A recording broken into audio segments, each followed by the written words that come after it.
बड़ी अपडेट है जम्मू कश्मीर के हवाले से। मैं आपको बता दूं कि जम्मू कश्मीर में कई सारी चर्चाएं अभी होना बाकी हैं। जिस तरीके से आज नेशनल कॉन्फ्रेंस के जितने भी जीते हुए एमएलएज हैं उनकी जानिब से जो है बाकायदा तौर पर मीटिंग बुलाई गई है और बुलाई गई थी। इसी के साथ साथ आपको बता दूं कि उस मीटिंग में जम्मू कश्मीर नेशनल कॉन्फ्रेंस के सदर डॉक्टर फारूक अब्दुल्ला और इसी के साथ साथ उमर अब्दुल्ला भी शामिल थे। और फारूक अब्दुल्ला की क़यादत में जो है ये मीटिंग रखी गई, जिसमें जितने भी नेशनल कॉन्फ्रेंस के जीते हुए लीडर्स थे, कैंडिडेट थे, जो कि बाकायदा तौर पर उस मीटिंग में शामिल हुए, उसमें साफ तौर पर यह फैसला लिया गया और रजामंदी पूछी गई कि जितने भी ऐसे कैंडिडेट हैं उनसे भी पूछी गई रजामंदी कि क्या नेशनल कॉन्फ्रेंस का face Omar Abdullah chief minister हो सकते हैं। और तमाम जितने भी नेशनल कॉन्फ्रेंस के लीडर्स हैं उनकी जानिब से हामी भरी गई। अब आपको बता दूं कि कांग्रेस में बाकायदा तौर पर कांग्रेस के साथ ये मीटिंग होगी। जिस तरीके से प्री पोल अलायंस जो है नेशनल कॉन्फ्रेंस और कांग्रेस का दिखा था,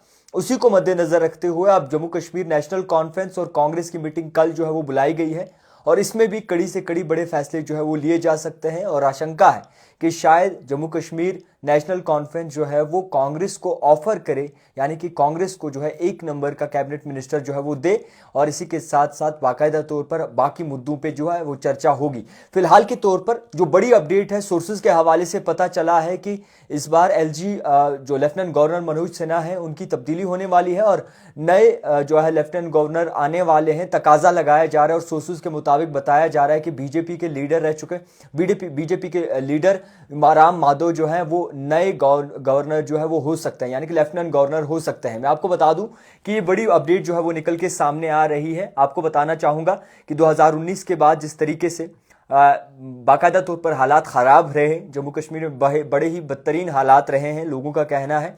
और इसी तरीके से करीबन काफ़ी अरसे तक इलेक्शंस नहीं हुआ और इसी इलेक्शंस को लेकर तमाम लोग जो है वो परेशान थे कि कोई सरकार क्यों नहीं आखिरकार आ रही। इसी को मद्देनज़र रखते हुए जिस तरीके से जम्मू कश्मीर में पहले पार्लियामेंट इलेक्शन किया गया, उसके बाद असेंबली इंतखाबात हुए और अब जो है तैयारी है लोकल बॉडी इलेक्शंस की, यानी कि जितने भी पंच सरपंच के इलेक्शन होंगे और इसी के साथ साथ जो कॉरपोरेट के इलेक्शन या फिर म्यूनसिपल के इलेक्शन जो होने वाले हैं जम्मू कश्मीर में, उसका भी अंदेशा लगाया जा रहा है। और सबसे बड़ी तब्दीली जम्मू कश्मीर में ये होने वाली है, तकाजा लगाया जा रहा है, प्रेडिक्शन है और वेल सोर्सेज के मुताबिक कहा जा रहा है कि जम्मू कश्मीर के जो लेफ्टिनेंट गवर्नर हैं मनोज सिन्हा, अब उनको ओहदे से जो है वो बाकायदा तौर पर फिलहाल ओहदे पे नहीं रहेंगे और नया ओहदा जो है वो राम माधव को दिया जाएगा। आपको मैं बता दूं कि राम माधव जो हैं जम्मू भारतीय जनता पार्टी के साथ कहीं वक्फा गुजार चुके हैं और अभी भी बाकायदा तौर पर इनके साथ जुड़े हुए हैं। और इसी के साथ साथ ये भी कहा जा रहा है कि नेशनल जनरल सेक्रेटरी जो है वो रह चुके हैं भारतीय जनता पार्टी के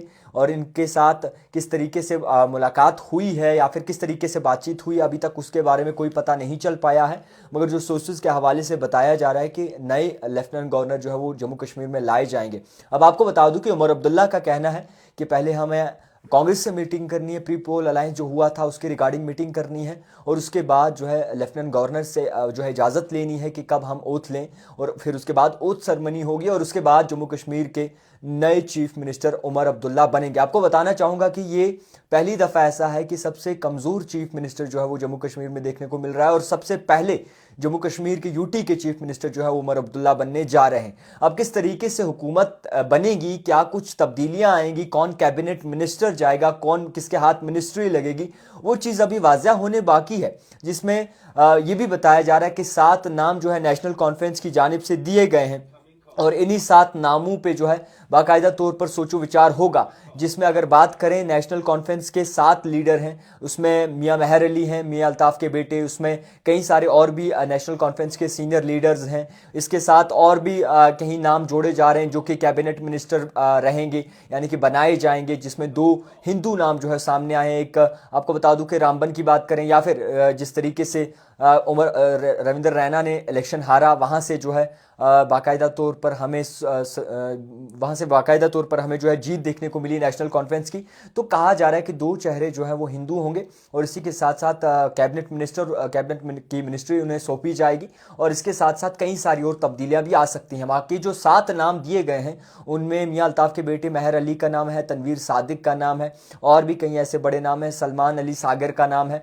तो इनके हाथ में क्या मिनिस्ट्रियां दी जाएंगी और किस को चुन के जो है मिनिस्ट्रियां दी जाएंगी उस पर भी फैसला अभी करना बाकी है। मगर कुल मिलाकर अगर देखें तो हालात जो हैं वो पेचीदा बनेंगे, वो सही होंगे, वो अल्लाह जाने। मगर आज बीजेपी ने बाकायदा तौर पर जिस तरीके से आप हिसाब बनाया है, और कहीं ना कहीं रविंद्र रैना कैमरा के सामने आए हैं, कैमरा से बात की, यानी कि कैमरा के सामने बात की है तमाम लोगों से, और ये भी अंदेशा लगाया जा रहा है कि जिस तरीके से अब हालात बदले हैं तो हो सकता है अच्छे दिन जम्मू कश्मीर के लिए आए। फिलहाल के तौर पर लोगों के मुद्दाए मसले क्या हल होंगे? क्या जम्मू कश्मीर नेशनल कॉन्फ्रेंस के उमर अब्दुल्ला ने यू टर्न मार लिया है? ये जनता का सवाल है। आवाम पूछना चाहती आवाम पूछना चाहती है कि क्या जम्मू कश्मीर के नेशनल कॉन्फ्रेंस के वाइस प्रेसिडेंट उमर अब्दुल्ला ने यू टर्न मारा है? नहीं, उनका स्टांस नहीं चेंज हुआ है, उनका जो स्टांस था पहले वही रहा है, उनका वही हिसाब रहा है।